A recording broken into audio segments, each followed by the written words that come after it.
They don't teach history like this in your school, but between me, you, and this stickman, we're going to change that. Welcome to the Ancient Tea channel. When Achilles walked out, this wasn't just a small loss, this was the loss, because without him, the Trojans came out swinging, and Hector was on a different level that day. The Trojans pushed the Greek back, past the battlefield, past the camp, all the way to their ships. Morale gone, hope gone, and King Aggie was seated there, slowly realizing his little ego trip might have cost them the whole world. Honestly, the Greeks were never really one team. Yeah, they teamed up to fight Troy, but behind the scenes, they were a bunch of proud kings, always wanting to take up each other, wanting to know who is the greatest among them in the Greek kingdom, always competing, always measuring, always trying to prove who is the real top dog. Whilst they were losing the war, King Aggie sent a whole delegation to Achilles, offered him Briseis' back, treasure, gold, but Achilles denied. But that is the thing about pride, it doesn't care who is dying. Achilles wanted King Aggie to feel it, he wanted him to suffer without him. Now enter Patroclus. We're going to call him Pat for the sake of this story. Pat was Achilles' ride and die. He was one of the closest person to Achilles, more like a brother we may say. Pat came up with an idea, a risky one per se. Let me wear your armor. The Trojans were terrified of the Achilles. So what if Pat showed up looking like Achilles? The Trojans would panic and the Greek would get their hopes high. And Achilles, against his better judgment, he agreed to it. But he gave him one rule: push them back from their ship. That is it. Then you come straight back. Pat did not come back because the plan worked too well. The Trojans were frightened, and Pat, he was drunk on that glory. He kept pushing past the ship towards the wall of the Troy, and that was where he made his first mistake. Waiting at those walls was Hector, and Hector cut him down. The armor stripped, Pat's gone. When the news reached Achilles, something broke in him. This wasn't pride, this was grief. The type that turns you into something dangerous. The man who refused to fight for treasure, for honor, for an entire kingdom, was going in for revenge. He wasn't fighting anymore, he was hunting, and the only person on his list was Hector. Now let's be for real.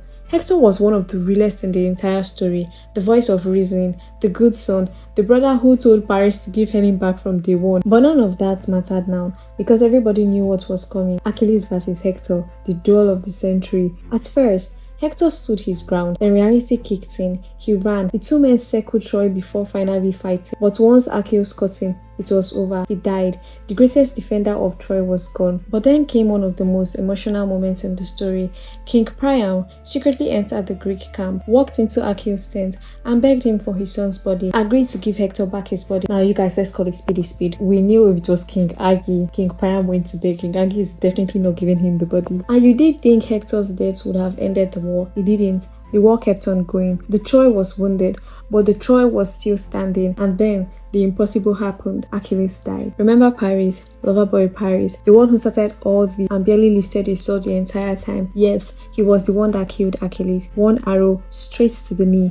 The one spot on his body that could be hurt, guided by the goddess Apollo, the greatest warrior in the world ever seen, taken down by the weakest fighter in the story. And here's where the Greeks showed their true colors. The second Achilles died, his armor, this legendary god-made armor, became up for the grab. And instead of mourning him, the two biggest Greek kings, Ajax and Odysseus, started fighting over who is to deserve it. Remember the ego problem I told you to keep in your back pocket? Here it was. They didn't honor Achilles. They competed over his stuff. Odysseus won it with a smooth talking speech, and Ajax, humiliated, embarrassed in front of everyone, he lost his mind and took his own life. So now Achilles dead, Ajax dead. They did this to themselves, but eventually Troy did fall. Odysseus stepped forward, not the strongest man, but the smartest. Odysseus realized maybe the Troy couldn't be beaten by force, maybe it had to be beaten by stupidity. So they came up with a plan, a giant wooden horse. The Greek pretended to sail away, leaving the horse behind as a supposed gift, but the horse wasn't the real weapon. Sinon was, a Greek soldier,